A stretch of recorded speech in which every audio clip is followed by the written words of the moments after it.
Saint Francis Xavier, one of the founding members of the Society of Jesus. The building houses undergraduate science faculties and laboratories, and Laboratory of Applied Biology of international repute in tissue culture. The most recently constructed building, Loyola Center for Research and Innovation, was inaugurated in 2016, which houses postgraduate science programs and research laboratories. It also has DDU Kaushal Kendra with rooms allotted for BVO courses and community college. It is inclusive of Father Robert Sequeira and Father L. Fraschina halls, which gives room for resourcefulness like intercollegiate fests, seminars, symposiums, and the rest. The L. Fraschina Hall also has newly installed LCD screen with ICT facilities.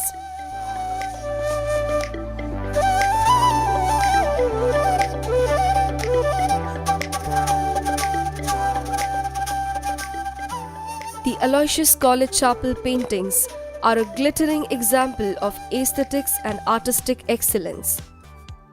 There is no parallel to it in India, and it is second only to the Sistine Chapel in Rome, where every inch of the space has been filled by the fresco and canvas paintings.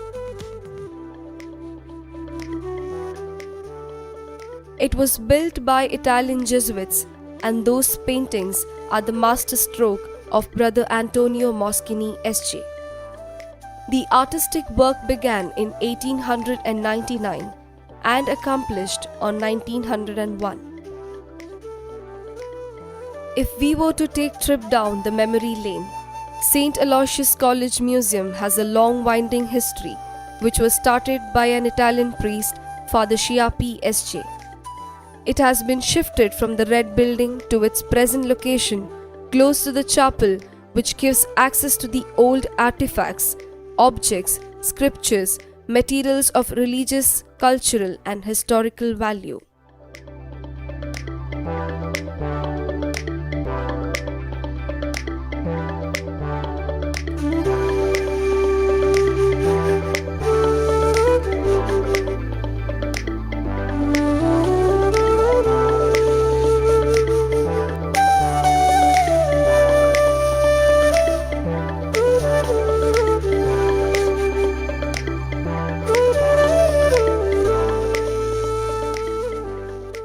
Here is to give you the essence of modern technology developed with high standard facilities for both students and teachers to experience the latest techno-friendly ambience at St. Aloysius College.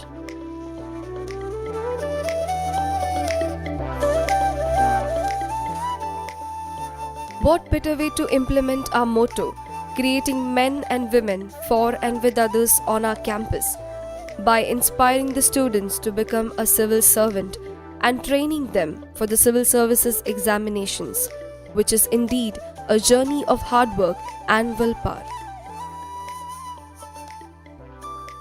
The Radio Sarang 107.8 is the first FM radio channel in coastal Karnataka, is a campus-based community radio which has been an innovative communication tool for education, information, and social empowerment, ensured to the immediate neighbours of St. Aloysius College, Mangalore.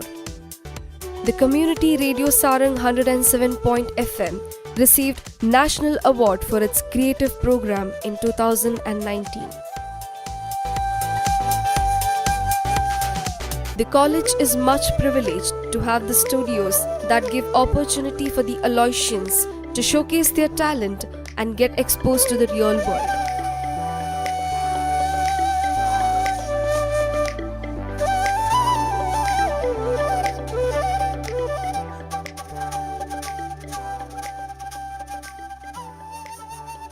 We at St. Aloysius strongly believe in maxim, a sound body keeps a sound mind. Our college is equipped with a gymnasium for the fitness of the students, which bears an impression on a student's mind and accelerates his quest for knowledge. The Tissue Culture Laboratory is on the top floor of the Xavier Block, founded and supervised by Father Leo de Souza S.J., former principal and scientist. It has a wide scope for research in this area. It has a first ever cashew tree and medicinal plants developed through tissue culture.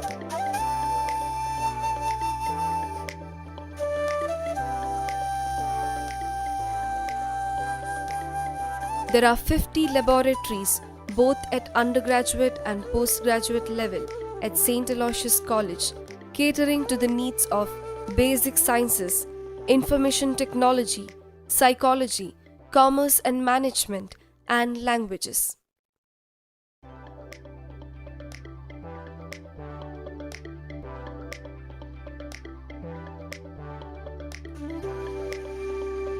The college has not one but 3 museums. 2 of them are located in botany and zoology departments. The students will get a hands-on experience with respect to the flora which have been preserved in this museum and also its significance in the world of plants. Each science department has well-equipped laboratory with all the necessary facilities.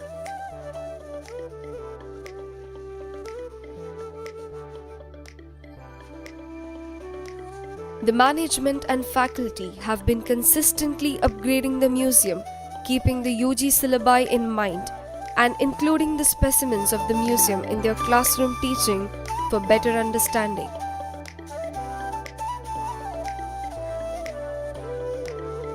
If you ever want to run into the miniature version of Green Campus, you've got it right. The Fern House, founded with the aim of having conservation of plants of various ecological groups like fern plants, medicinal plants, etc.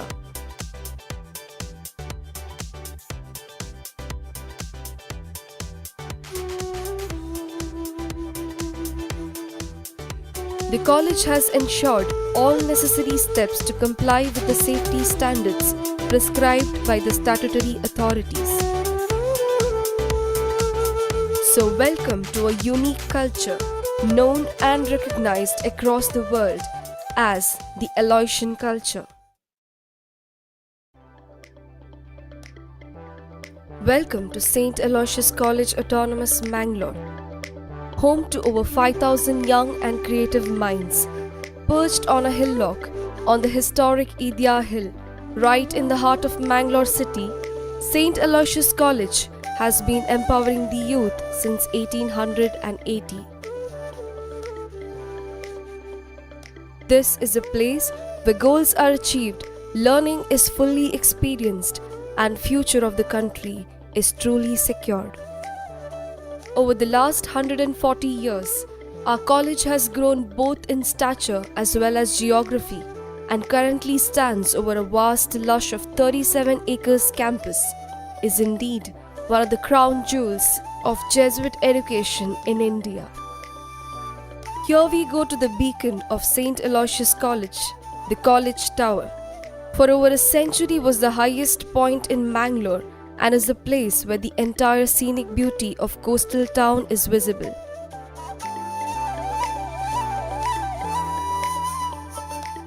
Introducing you to the administrative or A block. The administrative block was inaugurated in 1945, built in Indo-Gothic architectural style and gives the entire campus a most archaic and majestic look.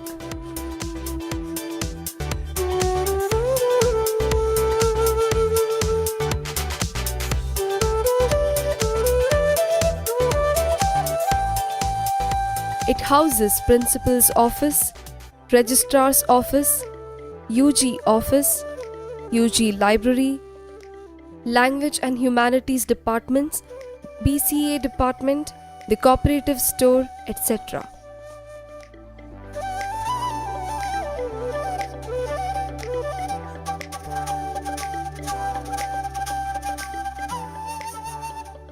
Introducing you to the Mother Teresa Peace Park, also known as the Katte.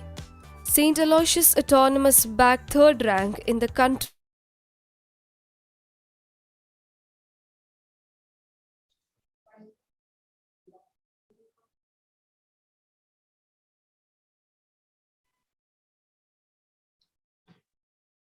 Education is not learning of facts, but the training of the mind to think, quotes Albert Einstein. A very good morning to all. St. Aloysius College Autonomous aims at integral formation of students by motivating and inspiring them through excellence in education so that they become useful resources to the society.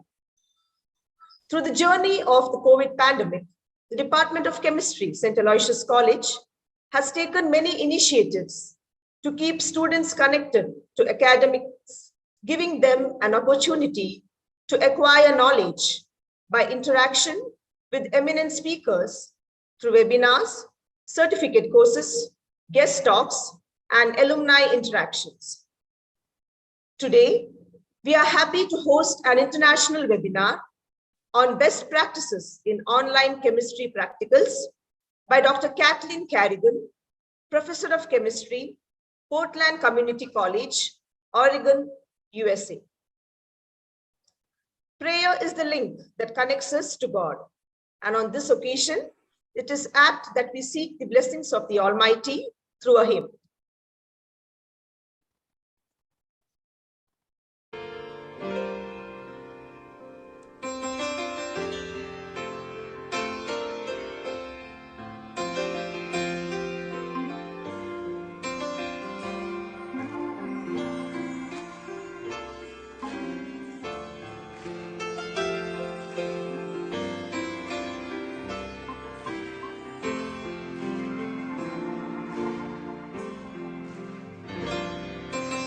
Lord, I offer my life to you, everything I've been through.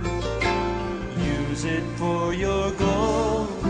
And Lord, I offer my days to you, lifting my praise to you as a pleasing sacrifice. I offer you my life.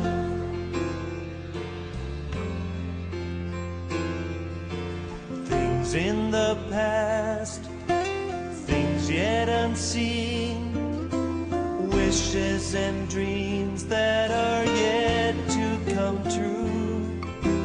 All of my hopes and all of my plans, my heart and my hands are lifted to you.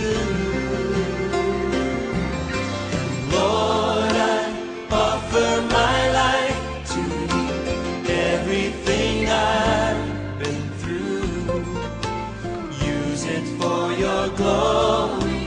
And Lord, I offer my days to you, lifting my praise to you as a pleasing sacrifice. Oh yes. Lord, I offer you my life.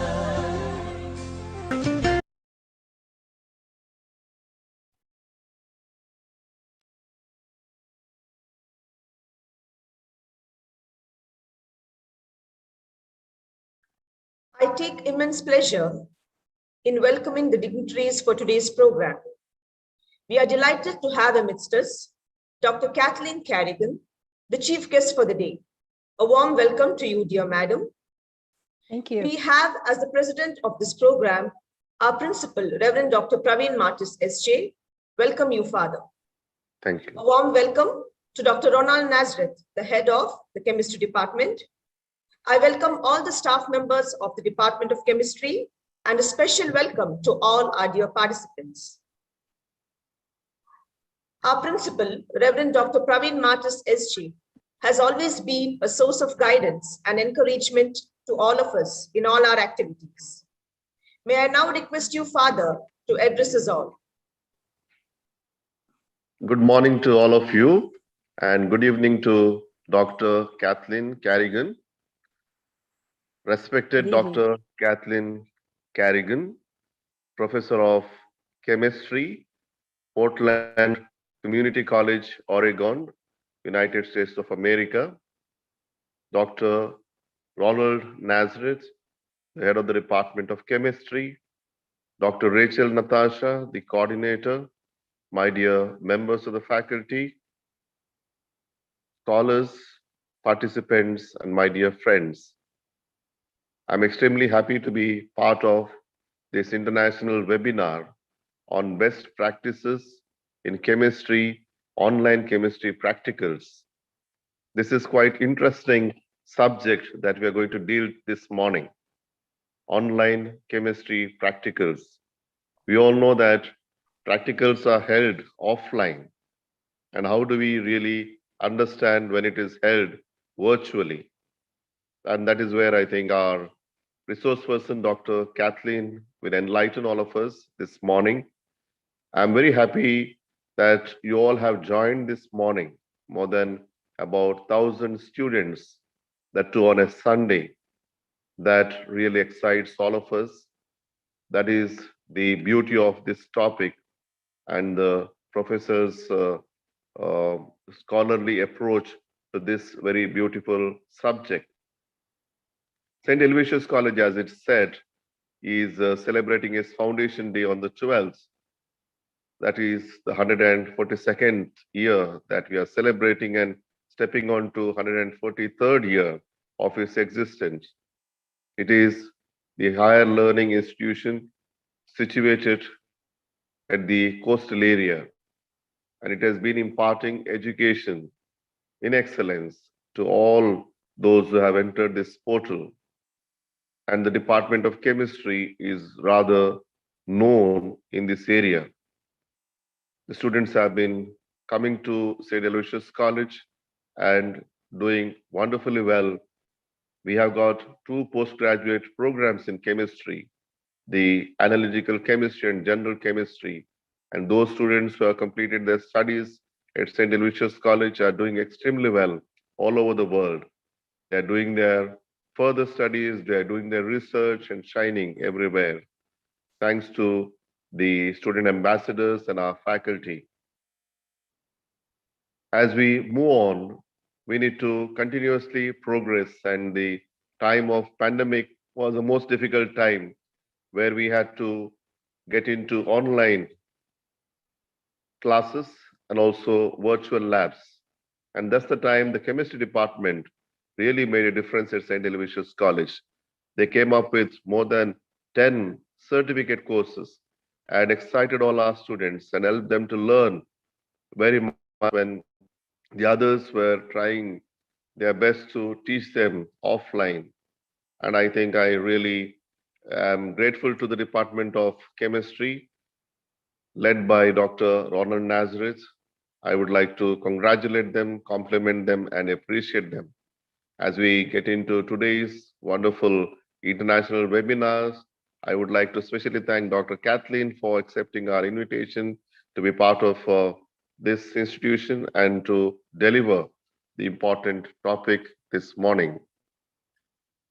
I would also like to encourage all our participants to engage themselves and learn something more to their lives and also see that they put into practice what they learned today.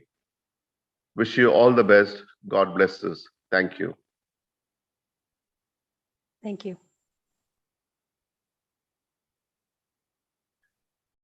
Thank you, Father. We are very delighted to have among us Dr. Kathleen Carrigan as our chief guest for the day. I request Dr. Ronald Nazareth to introduce our resource person for the day. Honorable Principal, respected faculty members, and Professor Kathleen, and my dear members who are present here, chemistry-loving people. It's a Sunday. We are joined here with a great interest to get inspired by a person who is known in the field of chemistry practicals, and that too, to be specific, chemistry online practicals. Professor Kathleen, who had been teaching at the Portland Community College at Oregon University in the USA, and recently retired from her 22 long years of service. She completed her MS in physical chemistry, organic chemistry, physical organic chemistry from University of Colorado, after BS from Bridgewater University. Before starting her teaching career, she was worked in different industries mining in Colorado, in environmental analysis, in upstate New York, in plastics, and in paper making analysis. While traveling across the country, for sure, her experience in this industry has supported her teaching and provided her a real-life experience in chemistry to share with the students. While serving in Portland Community College, which has about 83,000 students, she has hired and mentored many part-time and full-time chemistry teachers who have currently taken full-time teaching positions. Here she served as department chair for many years, managing the course offering and hiring teachers. In 2007-8, she developed a year-long online chemistry course and was successful in offering one-year class, which is 100% online with at-home labs with the cooperation of her colleagues, friends, and technical support team. Her, after retirement from Portland Community College, she continues to support the faculty across the country as a board member, 2-year college chemistry consortium, by supporting teams to plan 3 regional conferences each year to share the chemical education topics. She also is an American Chemical Society career consultant and continues to review scholarship applications for undergraduate ECS scholars. She also continues to teach 1 class each in each term online and support the faculty in new online chemistry.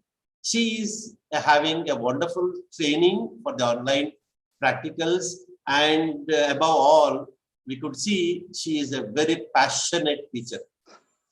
We're very fortunate to have you, madam, with us to inspire us, and I'm sure your experience will definitely make us to think in an innovative way to bring out innovations in the chemistry lab. Warm welcome to you, madam, and over to you for the presentation. Thank you. Now, the hardest part here is for me to share my screen. I think I should be able to do that. Yeah. Give me. Okay, I can do that. There we go. And slideshow.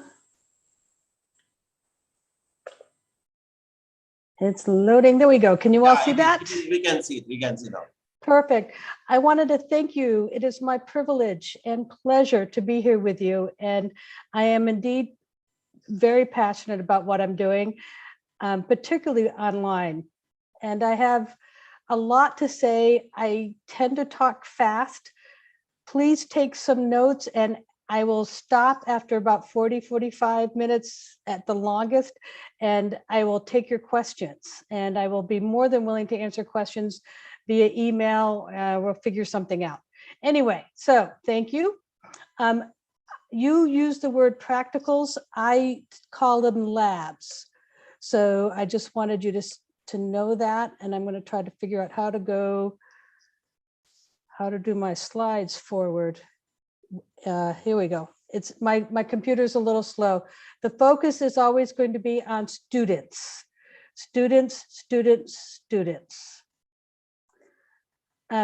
You know, some of you're probably all quite young and you probably don't remember slide rules or dot matrix printers. Some of you who are watching this may remember some of this stuff. I actually had to cut out my print from my GCs and weigh them to come up with a standard curve. I didn't get to use a calculator when I took physical chemistry. I had to do everything by hand. And all I'm saying with that is change happens. We were forced into this change with COVID, and now we're going to try to do it beautifully. So everything changes. I'm going to show you some ideas, but I want you to share with me what you're doing that's new as well. So I've been teaching this class since 2008. And if you can't remember, we didn't even have digital cameras on our phones in 2008. So it's been a long time technically. We offer a GOB class, which is our pre-nursing class. And so we are on 4 quarters. A year, a 1-year course would be 3 quarters. So our allied health chemistry is 104, 105, 106, covers general, inorganic, and biochemistry. and a Chemistry 100. We are not currently offering general chem or organic with online labs, although I think it can be done. Okay, so the 3 types of lab we offer at our college are wet labs supplied using a vendor lab kit. We don't make our own lab kits and send them home, although many people do in this country. Many of my colleagues actually make their own lab kits for students to come and pick up. Students will perform the labs at home, writing and submitting lab reports weekly. These are very similar labs to what we do on campus, a very green, small scale. I'll show you some pictures of this. You'll get a little bit. We do some research labs or dry labs using molecular model kits, or sometimes it's just math, so it might be just a math lab. Some of the labs we are doing are virtual labs. I don't do them in the Chem 104, but my colleagues do them across the campuses because of COVID. So these virtual labs mean they provide images of results for students and they can record their observations. They can provide videos of labs that students watch the whole lab and then they record their observations. And sometimes we just provide the data and students can analyze the data. Turning over from in-person to online in a matter of a couple of weeks, we took a lot of shortcuts that we maybe weren't happy with. And I say we, meaning the whole department. The key here is observations. And you all know as chemists and as chemists to be students, the key is to learn how to observe your world, observe the experiment, but observe everything very carefully, record those observations, and then look for the patterns. Okay, include some of the pictures of my students. It's fun and it's challenging. They really work hard at home doing these labs. So we, many years ago, incorporated a very green set of labs. They use small pipettes with dropwise, and they put like 2 drops of this and 2 drops of that, and they can observe the color change or a precipitate forming. We drop the lowest score of every lab. Out of all the labs we offer in a term, we will drop a low score because students are home. We just generically say 1 score will be dropped and we call it for illness, but we don't question. The wet lab portion mimics what we do on campus. We do encourage students to talk to each other about analysis, the data, or even the questions, but the lab reports must be individual effort, no copy and paste. And we talk to them about that. You can see the drops going on here. Those are that's that small scale. So instead of using 5 mils of this and 5 mils of this and watching and observing, I learned this from Dr. Stephen Thompson at CS-MATE in Colorado State University. So this is not my idea. But I did bring that back to my campus, and that is the same technique they're using for the vendor labs that we use. In fact, the guy who created the company was at these seminars with me back in the 90s. You can buy the book through Amazon called Cranhall Chemistry Laboratory Manual, small scale. And you can find it through this website here. And I believe this presentation is available to you. Okay, so we chose to use a vendor. We chose them particularly because they have a liability policy. So the students, should they get hurt, won't sue us.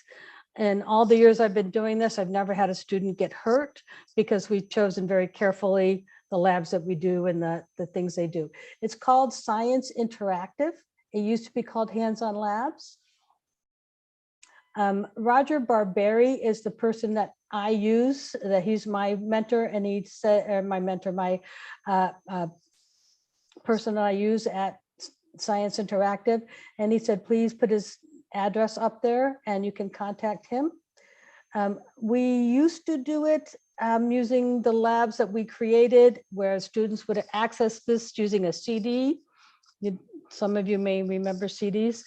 And and we would have students write a lab report that we would post like a lab report form. But now we've all switched to using their interactive website. Students do all the labs on their website. This is a fairly expensive proposition for students, probably about $600 for a year-long course for all the labs. However, the labs are very high quality and students they don't complain about the cost because they're so high quality. Now we're getting into the meat and potatoes here. My expression of getting right to the labs that we do. And I will remind some of you who are upper level educators, this is just for the people who have never seen chemistry before in their life. And we're trying to bring them, start with basically lab math and the atom, and we finish the year covering DNA. So we give them a little bit of a lot of chemistry. We take 3 years and put it into 1 year. I will challenge each of you to figure out how to adjust these for your class. So we cover the scientific method, and we cover introduction to lab measurement, observations of chemical changes, lab techniques, measurement. The story of stuff is just a research separation of, these are labs that you probably have seen before. I go into more detail on each of these labs in slides to come. Here's a picture of a student doing a flame ionization lab. Some of you might be able to guess what that metal ion is.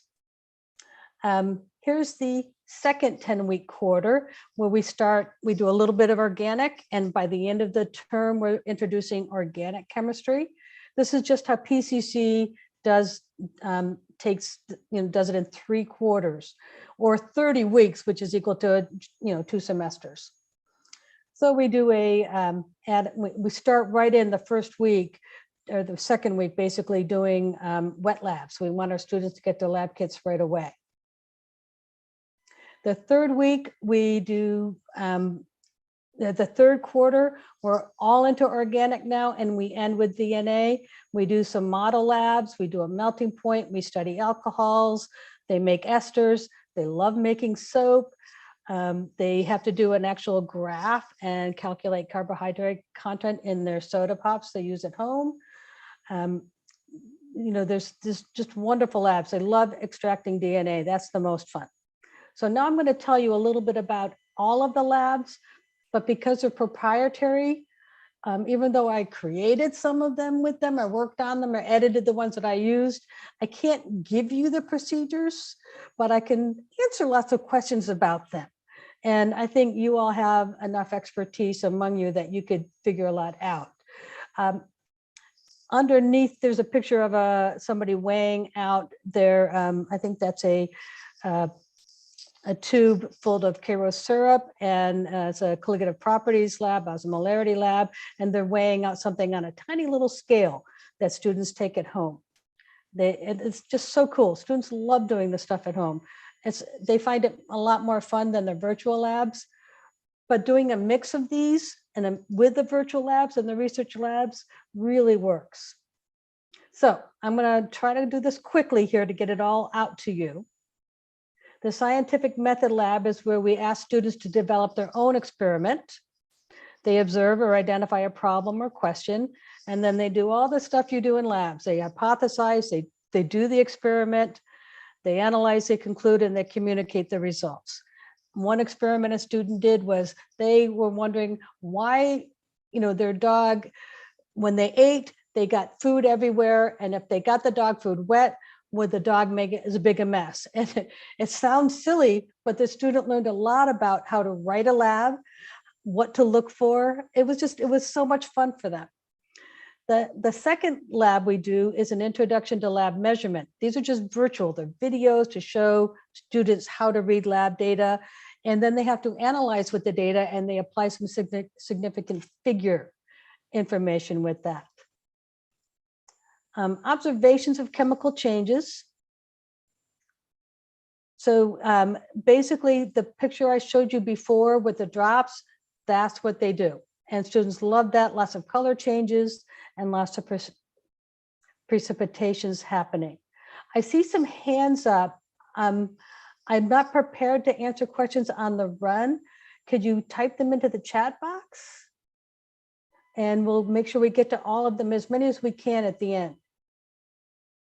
Lab techniques and measurements, we do week 5, and that is now they have the tools. They should have their lab kits by then.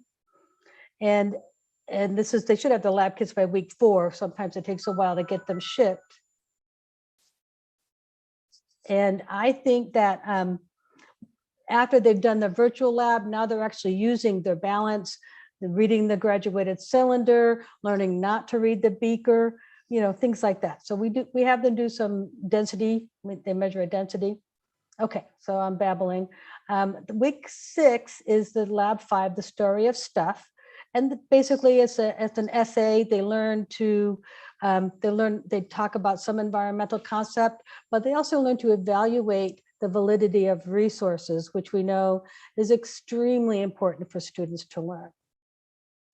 The lab 6 is a separation of mixture of solids, physical properties labs, and you all have done that in the lab at some point, and they learn a lot about it, and I give a lot of feedback on their techniques. Number 7 is the mole. I haven't done this lab yet. This will be new for me in week 7 this week, and I'm waiting for my lab kit to come from the company so I can actually do this lab before the students do. It's a hydrate lab, so I imagine it's something I've done before at some point. Okay, so anions, cations, and reactions is basically just a flame ionization. It's a very long lab, and we split it into 2, which took quite a while to work with the company to do. So, so basically they do a flame ionization lab in the first term. And then the last one is a precipitation lab for stoichiometry. Okay, so the second term, we do the part 2 of the anions, cations, and ionic reactions lab. And that's a reaction where they do precipitation, and then they have to guess the, figure out, not guess. They have to determine what the unknown is with a series of precipitation reactions. And it's very challenging, and it's a little bit tough, but with a little guidance, students get through it and they get it. The second one we do is identifying gases, also requires a lab kit, and they'll use a 5 milliliter syringe, and they have tubing, and they hook the tubing up, and they do a reaction where the gases, small amounts of hydrogen, oxygen, and carbon dioxide are generated over the series of reactions, and they test them with a flame test, either a stick that's burned and put out to see if it lights up again or not, or to see if it pops if it's hydrogen gas. Okay, colligative properties, boiling point elevation, freezing point depression, and osmolarity. They do this at home. They use an alcohol thermometer. I think a digital thermometer would be better, but that raises the price of the kit. So I think that if students use an alcohol thermometer, as long as they learn what are the limits of reading this alcohol thermometer, how carefully can I record it to the 10th versus a digital thermometer where they can just easily read to the 10th. And I think these are good studies for students, particularly the beginning student, to understand. I think an advanced class, you could come back and look at these labs and compare them for, how can you make this more accurate? We did an equilibrium in Le Chatelier's lab, but decided not to continue this. And I don't know what they're going to do in place of that for that next class yet. The reason we decided not to do it is because it used some cyanide, and they used some thiocyanate, which I didn't want students to have at home. There's only a few drops, but I just didn't want them to have it. We do a titration of acetic acid and vinegar using phenolphthalein, and they use, again, a 10 mil cylinder, not cylinder, a 10 mil syringe, and they hook it up, they set it up so that they can allow the stopcock to open and let drops out. And, it's not an analytical tool, but it certainly shows them the method and how it's being used. And if you think about it, in analytical labs, I don't think titration is being done with burettes are as common as they used to be. I think everything's pretty much done using instrumentation. I could be wrong on that. 6 is a buffer lab that requires the lab kit, and it uses a sodium acetate and acetic acid buffer, and it's excellent, and it shows how a buffer works, and it also compares it to water that doesn't work as a buffer. So students learn buffers, which is important for nurses. We wrote a lab about reviewing Lewis structures using the molecular model sets or the MolView software. If you haven't used MolView, .org, I think it's .org yet, check it out, MolView. And then the last 2 labs here are dry labs, but they require the lab kit and their website. And that's for just drawing labs and building the models to help them understand the very beginning of alkanes and alkenes and isomers. Okay, the third quarter, which I find the most fun, being, having my organic chemistry roots, we basically repeat the last quarter's first lab, only we're not using the lab kit at this point. This is a dry lab that we have them do, and they access it through our school's Desire to Learn website. And the chirality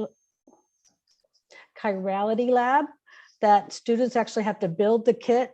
And my colleague, Dr. Ken, and I sat and did the lab and built each model and then turned it and tried to explain what students had to do. It took forever, but it actually works great. And it works for students to understand basic chirality terminology and concepts if they do it. There's a melting point lab. They compared, I think, a tetracosane with tetradecanol or a decanol. So, and try to anticipate which one's going to have a higher melting point and why. Really helps them to understand intermolecular forces. There's a student doing, I think that's the ester lab. And they do a properties of alcohols where they study different solubilities and different, I don't exactly know what the new one's going to be. I do know that synthesis of fragrant esters is the same one we've been doing for years, where they synthesize simple esters and then you have to write the reactions to go with it. It's so cool. They love making soap, and then they study the soap and test it for pH. Making soap, there's a million different, I shouldn't say a million, but there's lots of different procedures for making soap on the internet. The one that I like a lot is they use a pipette and a 25 mil graduated cylinder, and they make a hydrometer. And they make a standard curve from 5 to 20% of sugar solutions at home, weighing them out. And then they compare that with the juices at home, and where that water-filled pipette lands is they read the mils and they compare that to their sugar solution, and they can calculate the percent sugar in their juices. Very eye-opening for students. There's an amino acid lab, nothing about that because I haven't done that lab. That's new. That's going to be new for me when I teach that one. The enzyme lab. So there's an enzyme lab that they make iodine with Ki and bleach, and then they use the iodine to study the effect of temperature, pH, and concentration of amylase on starch. I have done this for many years, and students continually have the trouble getting consistent results because I think they don't keep their water baths quite, as well as they could be. So I've actually given data out to students. I let them go through it, and once they show me their data, I give them what the data should be, because I want them to understand it, but I like them to actually go through the exercise of seeing the starch turn if they can. If they don't get good results, I don't grade them on the results because I'm not there. And even on campus, I don't grade them how good the results are. I want them to understand the concept.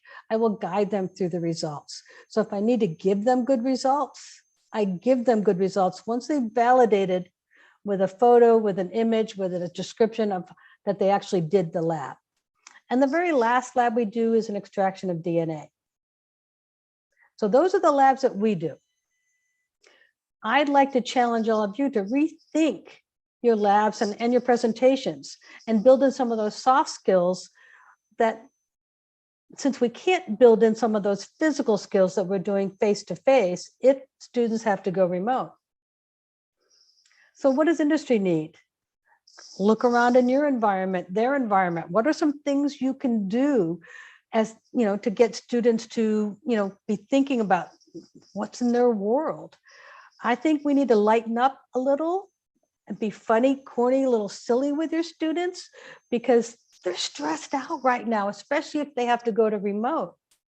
And I think we need to lose the ego a little bit and imagine that the students are really trying their best, even though it might seem to us that maybe they're not as good as what we think they should be.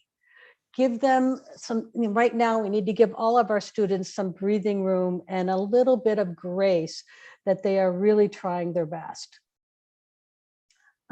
Companies are increasingly placing a premium on job applicants who can demonstrate skills like flexibility, self-motivation, empathy, resilience, creativity, and communication. All of these things are really important in companies these days. And if a student gets through, they're going to have the skills. There's some, learning how to read a graduated cylinder, they're going to get that. These other skills they need. So how can we build this into our programs?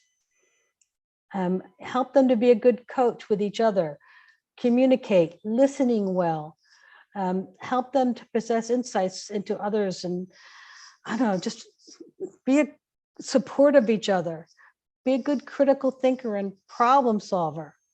You can look out what companies are looking for, but we do this in our labs all the time.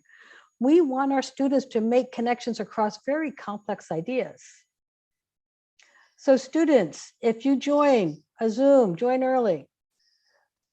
Faculty, offer extra warmth with your comments and use your student's name.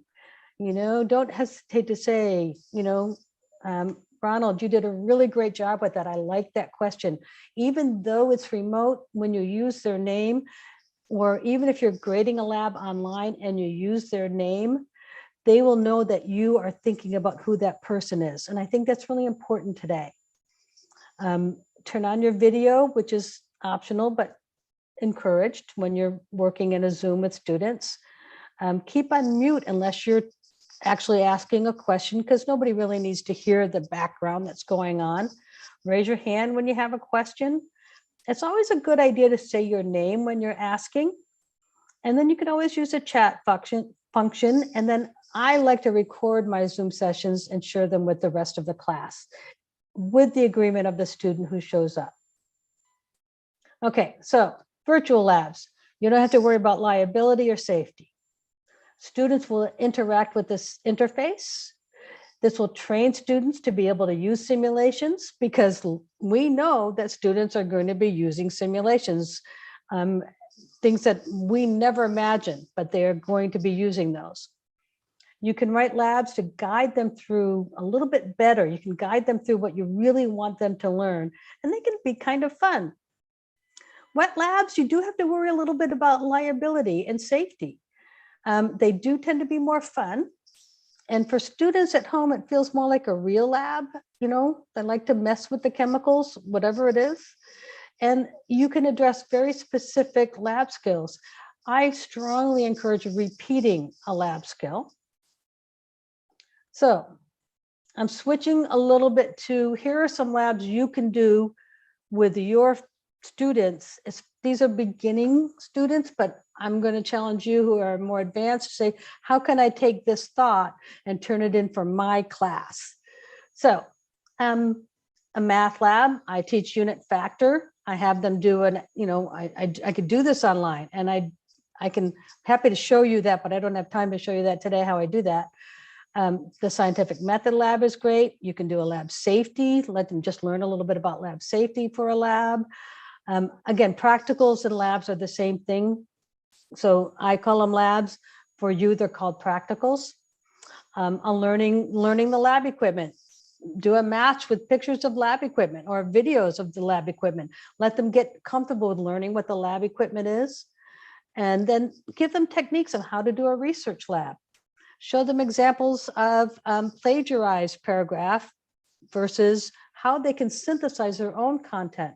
One of the things that students sometimes never get somewhere along the line is, I'm going to read 3 different sources and I'm going to come up with my own answer, my own thought. That's kind of tough for students to do. And we need to show them how to do it, not just assume they know how to do that. Give them some research that's associated with their personal environment, their home. So if you're going to create your own lab kit, here are some things that I think you might want to do. I'm running out of time here.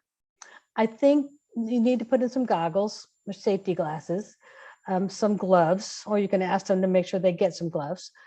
I think they need two plastic graduated cylinders. They need some long stem pipettes.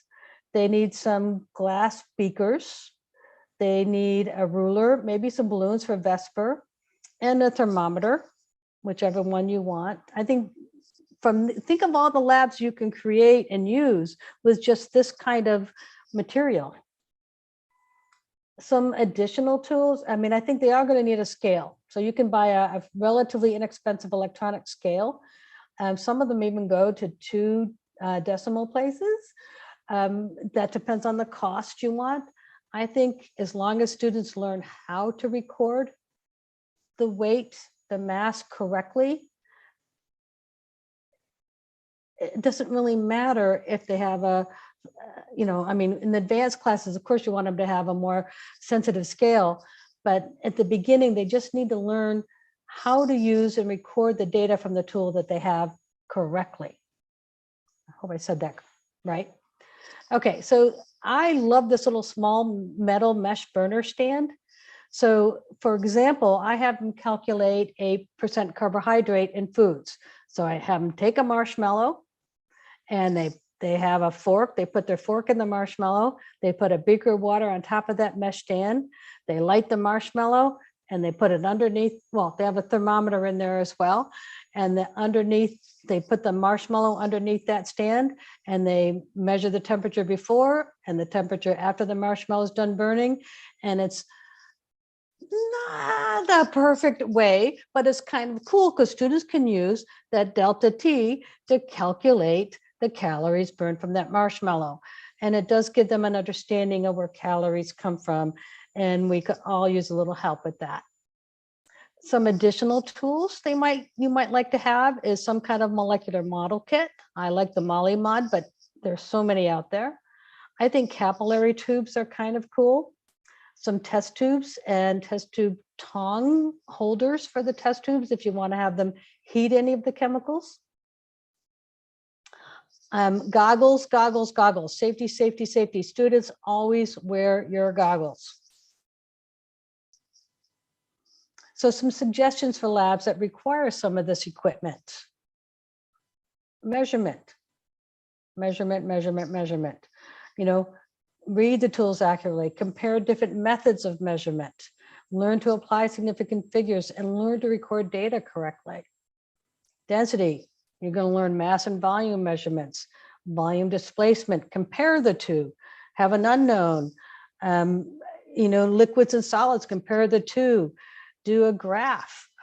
Let's see what's on the bottom there. Oh, I love this one. Compare diet colas with non-diet colas using density. So take a can of a sugar-laden cola and a can of diet cola, diet sodas, and weigh them, measure the volume, whatever, and then compare the density and see if they're different. That's kind of fun.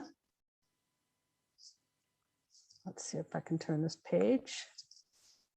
Okay, you can send home pH paper or even a pipette that has some phenolphthalein in it, just 20 drops, 1 ml is probably all you need, maybe even less than that. And to seal those pipettes, you melt the little top and you put it up against a counter and you take a knife and you squish it, sealed, or pliers or something, and you could seal it. You can test all kinds of home products using pH paper. You can even make pH paper with red cabbage and coffee filters. So there's lots of ways you can help students to understand pH at home. You can do a drop-by-drop titration, especially if they have those small pipettes, and you could send home some dilute sodium hydroxide, and you can use some vinegar, and you can titrate those at home. You can have them study salts just for, does a salt, when it dissolves in water, is it going to be acidic or basic? Study the environment with that. Other practicals that you can do.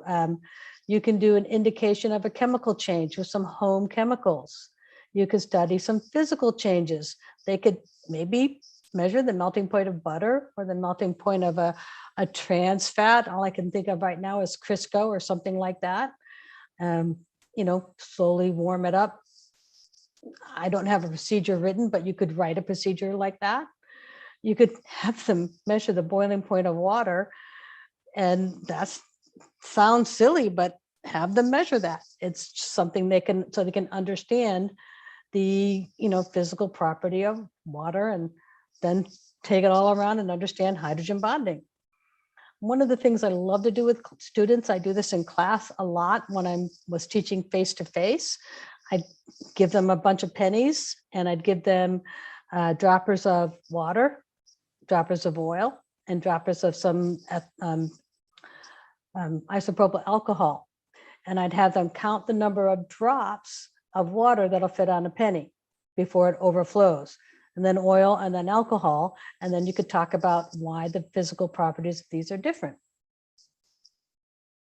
You could even study colligative properties by adding different home salts to water and measuring the boiling point and the freezing point if they have a thermometer.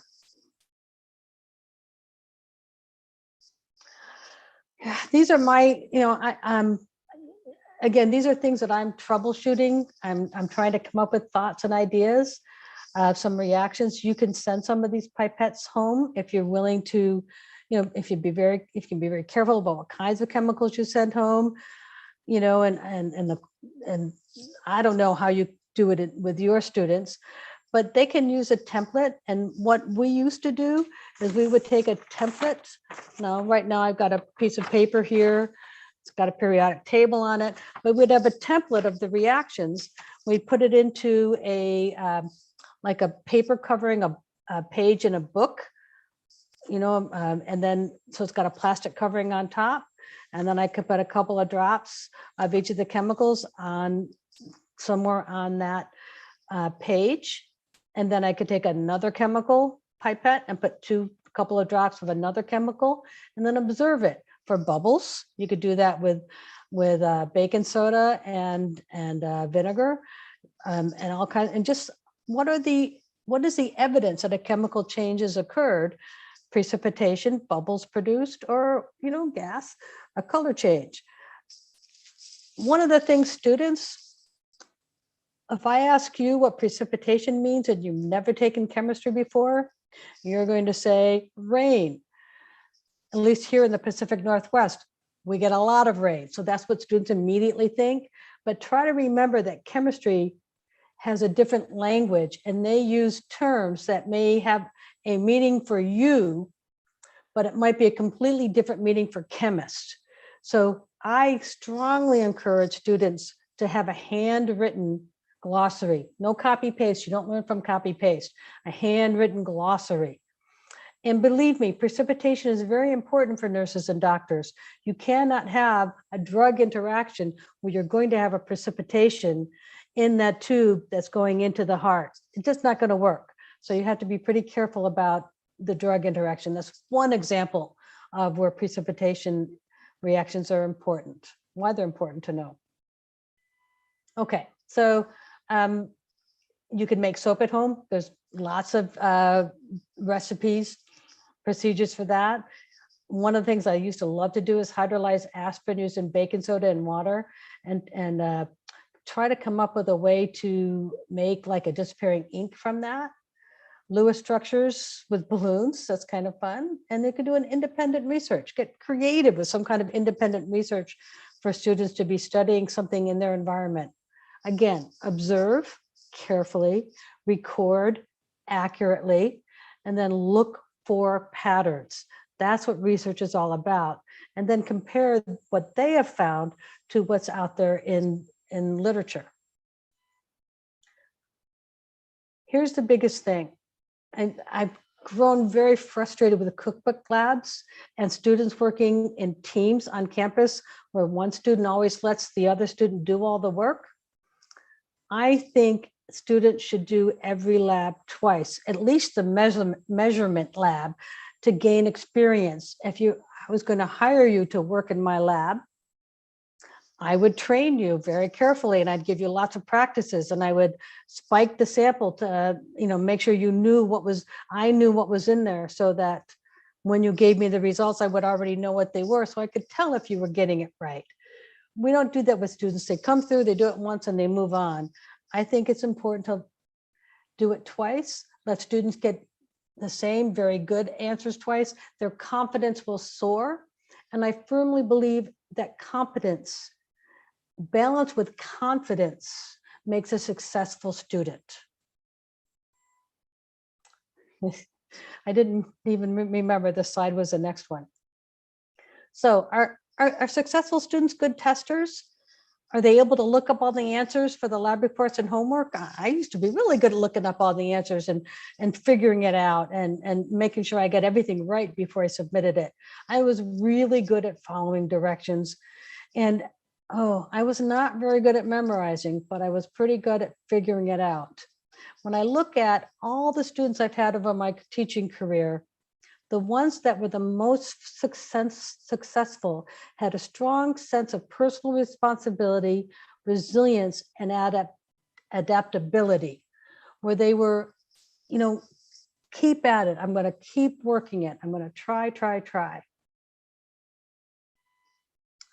I allow students to fail a lab, and then I will allow them to repeat it and redo it, provided there's enough chemicals left over in their kit. I encourage and set up teams to collaborate on peer reviewing each other's labs or essays with the attitude that they're helping each other.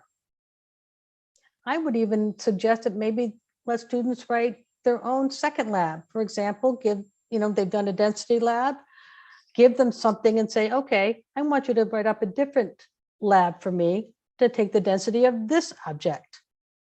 See what they come up with. A couple of what works and what doesn't work. Be flexible with technology, particularly with family and life issues as well during this time. Writing and saying positive and constructive comments on lab reports, not just what they did wrong. Use student names in any communication. That's a very positive thing to do. I had to learn this the hard way. Assume your students are honest first. You might inquire with a positive spin if you're in doubt. Like say, hey, I see you did this. Can you tell me, how you got that? And just ask, but don't accuse. What I found that doesn't work for me is teaching computer skills to students. I'm not a tech expert. I go to my tech experts to help me. I like to require Zoom attendance, but I have small classes of 20 or so people. If I had, several hundred, I would not require a Zoom attendance. My particular classes happen to be asynchronous with recorded lectures, but that's a different topic. We're talking about labs today. I think every teacher who's teaching online, particularly in practicals, needs to stay on top of student progress. So you need to know who your students are and how they're doing and communicate with them. If they need to improve, if they're doing great, or if they're really, really struggling, find out what's preventing them from being successful. I strongly encourage you to collaborate with colleagues. That's the only way I've gotten through this is I like to say my younger colleagues who are more adept with technology have really helped me through all of this. And the last I want to say is thank you for this wonderful opportunity. I very much appreciate all of you. I obviously need a trip to India. And now I'm going to stop talking and let Dr. Nazareth come in and navigate us through the next step. And if there's time, I'm more than willing to take questions.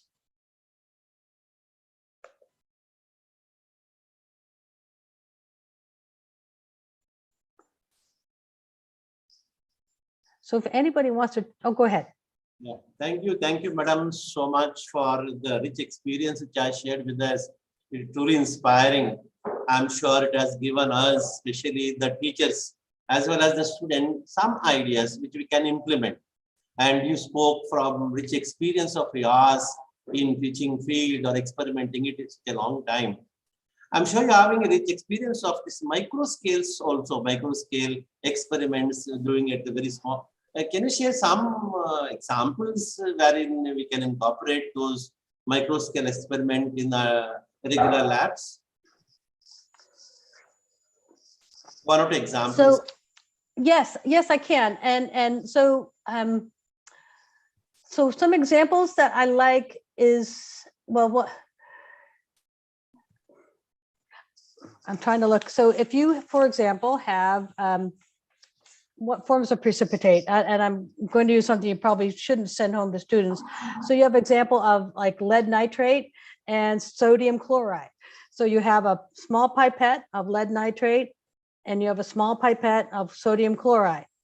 And you have your either your little 24 well tray, or you can have a little template in a plastic folder. That's your, I call it your laptop, your plastic laptop, and you have students do drops. So you know, on a plate, you know, with a template on the back with a little, like a black X in the middle, so they can see if a white precipitate comes up, because you don't want just a white page underneath if it's a white precipitate. So you can put sodium chloride in there, or put the lead nitrate down, put a couple of drops of the sodium chloride, and you'll see this beautiful precipitate form. And students can see that. To stir it, you can use a toothpick, but then you have to go through all different toothpicks, or you can lay an empty pipette on its side and blow it on, you know, squeeze it and have a little, like a centrifuge blowing it on, and it'll mix it. And it's just a lot of fun for students to watch that happen. So you can think of all of the experiments you do on campus in test tubes, shrink them down to a pipette. So I have a wonderful lab tech, and we have a storeroom that's got our chemicals in bigger, you know, jars, and he goes in and he takes the pipettes, sucks the pipettes out, you know, sucks the liquid out, puts a little tiny label on it and seals it shut. So we have like a whole plastic beaker of pipettes full of lead nitrate. And students will go up and they'll take that, and then they'll take 10 pipettes out of that, and then they'll do all these mixing. They'll mix everything, and so they'll either get bubbles forming or precipitate forming or a color change. And then they can say, but what we want them to do is record their observations. What does a precipitate look like? Copper sulfate forms sort of a thick jelly type thing, you know, and if you do the drop, you can actually see a different sort of mix than you do when you see it in a big test tube. So students, and then we give them little magnifying glasses. They can look at it through a magnifying glass, and it's just anything that you do in the lab in test tubes, you can shrink down, put them in pipettes, and have them do these in a, you can get a 96 well tray with smaller drops, or a 24 well tray, you know, and do it in drops there. Or I just get a plastic folder and slip it in there, and that's their laptop. Did that answer your question okay? Yeah, that's wonderful. That's wonderful.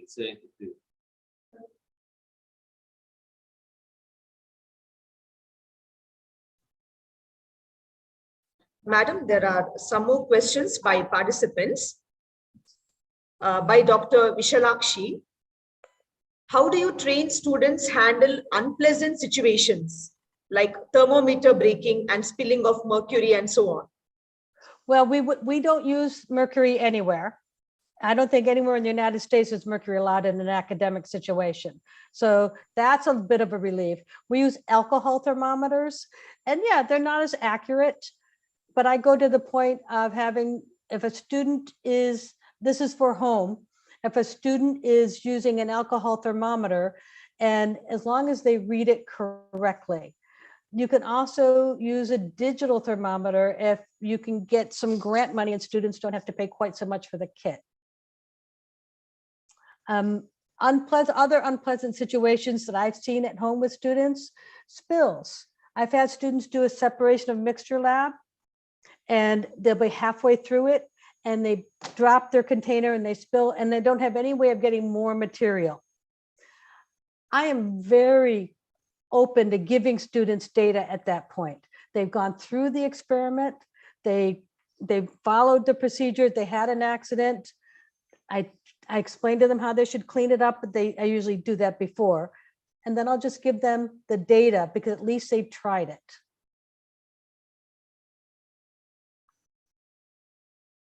Oh, how do I do Lewis structures with balloons? Can I answer that one? Yes, yes, ma'am. I have some balloons here. I'd blow them up and do them for you. If you take 2 balloons and put them together, a balloon is an electron density area. So around a big round balloon, like a birthday balloon, you put 2 together, that's 2 electron density areas, and they're going to be in the linear direction with just 2 electron density areas. So that's linear. If you put 3, you can see those balloons are going to be trigonal planar. And if you do 4, you can see that that's going to be tetrahedral. And that's one way for students to understand what the tetrahedral structure looks like. So if you do methane, they're going to see that it's really a tetrahedral structure and not that T that you draw on the board. So I should say Lewis structure, VESPER, the 3D formulas.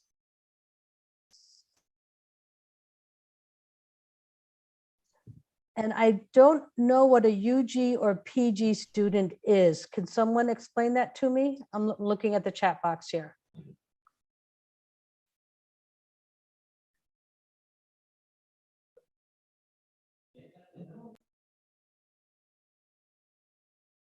Says, please tell what kind of experiments that we can try to implement for upcoming UG and PG students.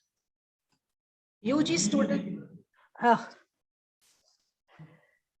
UG students are undergraduate students, madam, and PG students refer to students pursuing masters.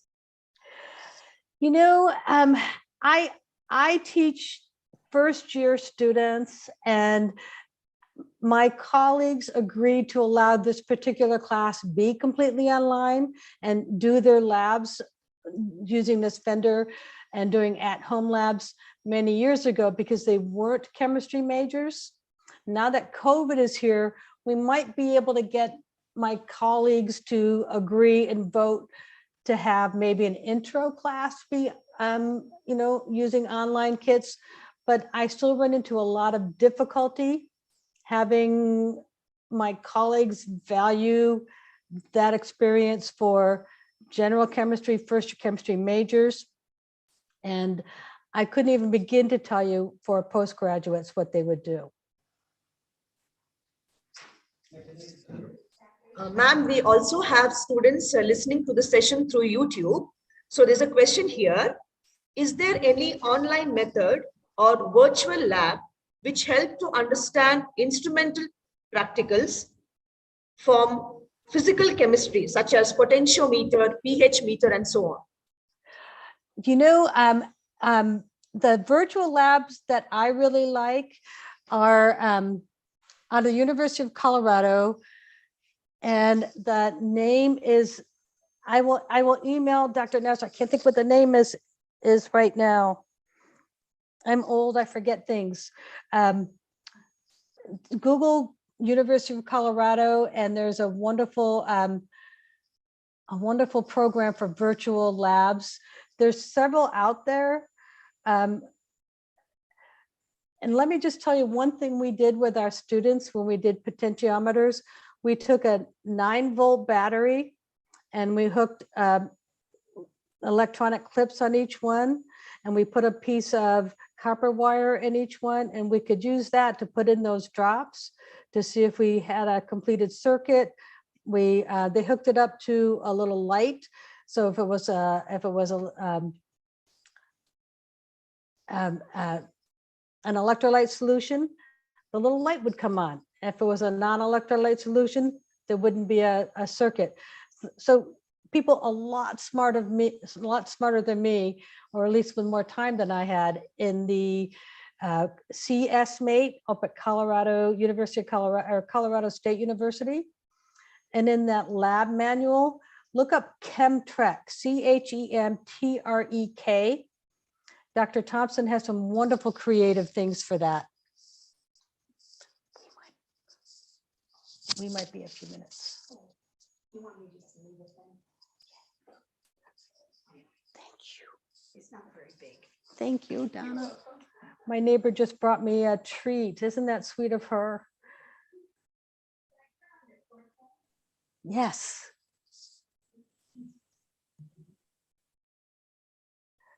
And I'm sorry, I'm not very good about the postgraduates. I really couldn't tell you.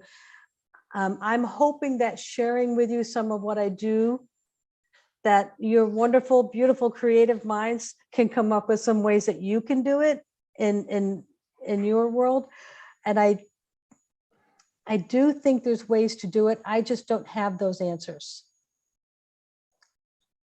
Ma'am, you did mention something about PH paper from beetroot. Could you speak about preparation of it? I used to do this to my kids when they were in grade school. You take a red cabbage and you can, shred it up and maybe get it a little wet. And then all the juice from that is going to be very, very red. Take a coffee filter and let the coffee filter soak in that. And that now becomes a pH paper. So one of the cool things you could do is set that outside and let the ants crawl over it. And ants produce formic acid in their little feet. And when the ants walk over this, once this pH paper is dry, put it out there and have the ants walk on it. And once you can actually get ant prints on the pH paper because of the formic acid, it will change color.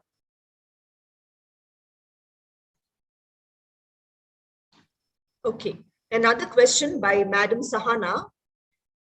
If we wish to use organic indicators in the lab, then how do we store it for a longer time? For home use? For lab use. Like cabbage. Cabbage is stinky. Yes. Yeah, I wouldn't store cabbage juice for a long time. I would make it up fresh each week because it gets really stinky after a while. That's just me.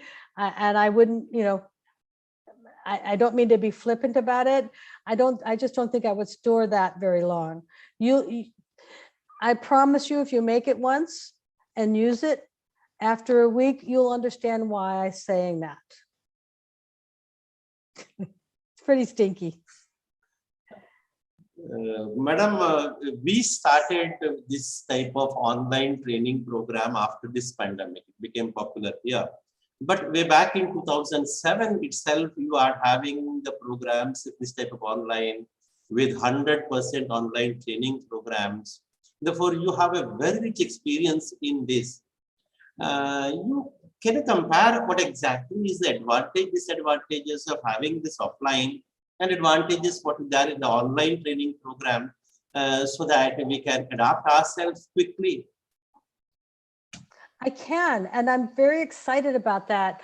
When I was invited to develop this class, I actually thought that it wasn't going to work, and I got a sabbatical to do it. And I said, great, I'll try it. It won't work, and I'll be able to go to the Bahamas or the Caribbean on my sabbatical. But it worked. So, and it worked very well because I got involved with hands-on labs and other labs worked. So the advantages for students, I work at a community college and my students most of them work. Some of them work as CNAs or work at nursing homes, old folks homes. They work at the hospital or waitressing or whatever. And they can't take Wednesday afternoon because that is the only day of the week that I can offer this lab. So they would have to quit their job in order to come to school to take, and they can't do that. But if they take the online class, then they can work around their job and do their lab when its schedule works for them.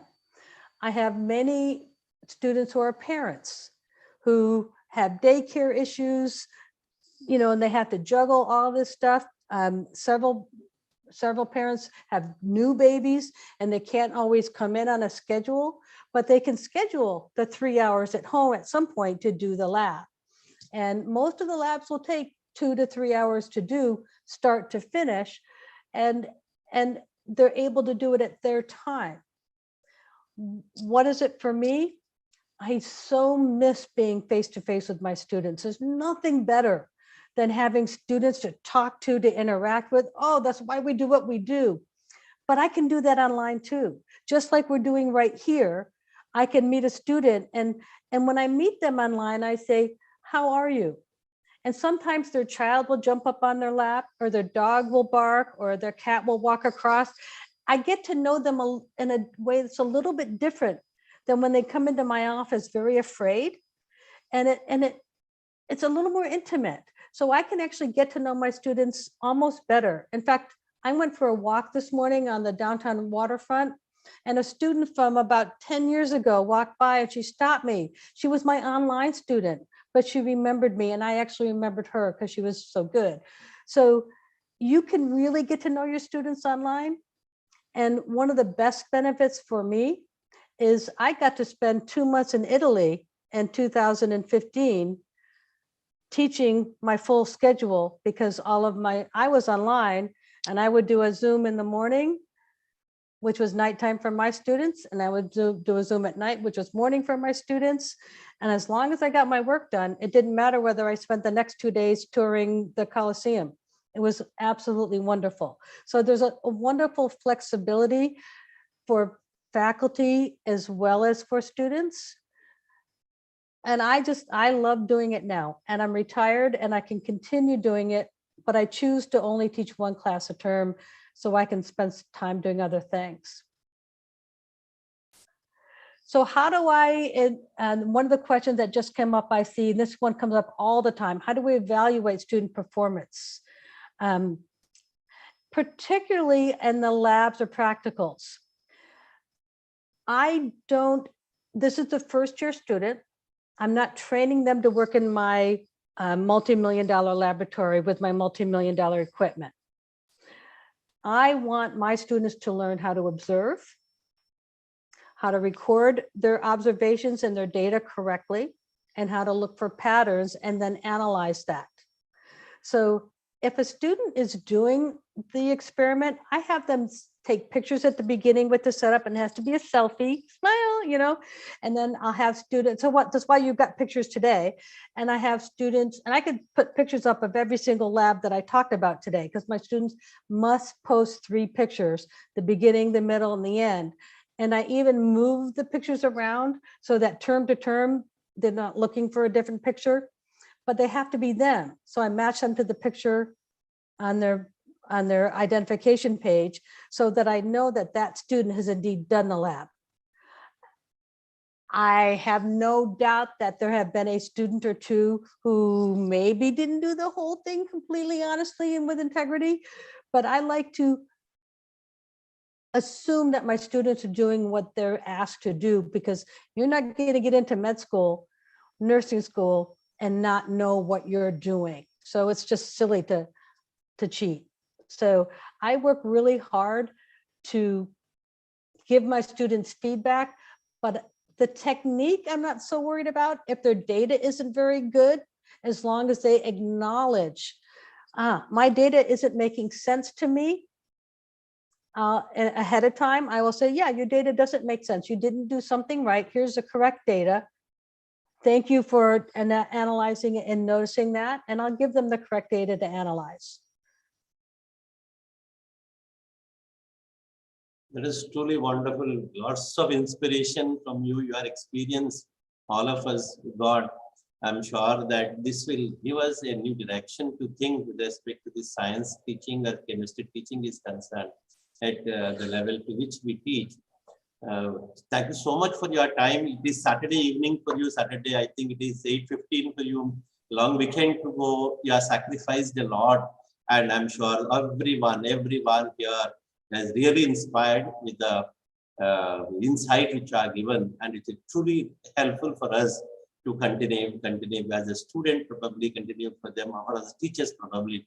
But definitely we'll take all your tips which are given and redesign ourselves so that we can serve the, what as you rightly said, student-centric approach. Therefore, we need to have that, and these insights will help us a lot. Thank you so much for your time. Thank you for the privilege. I appreciate you, all of you. As we have come to the end of this session, I would like to express words of gratitude to all those who are responsible for the success of this webinar. My deep sense of gratitude to our chief guest, Dr. Kathleen Carrigan, for having delivered a wonderful and informative talk on best practices in online chemistry practicals, and for beautifully clarifying all the queries of participants. I thank our principal, Reverend Dr. Praveen Martis SJ, for always being a source of encouragement. I thank Dr. Ronald Nazareth, the head of the chemistry department, for his guidance. My thanks extends to all the staff of the Department of Chemistry for their support, and a big thank you to all of you, dear participants, for your active participation. Dear participants, kindly note, the feedback link will be sent to you in the chat box. Kindly fill the same, after which you will be receiving your e-certificate. Thank you.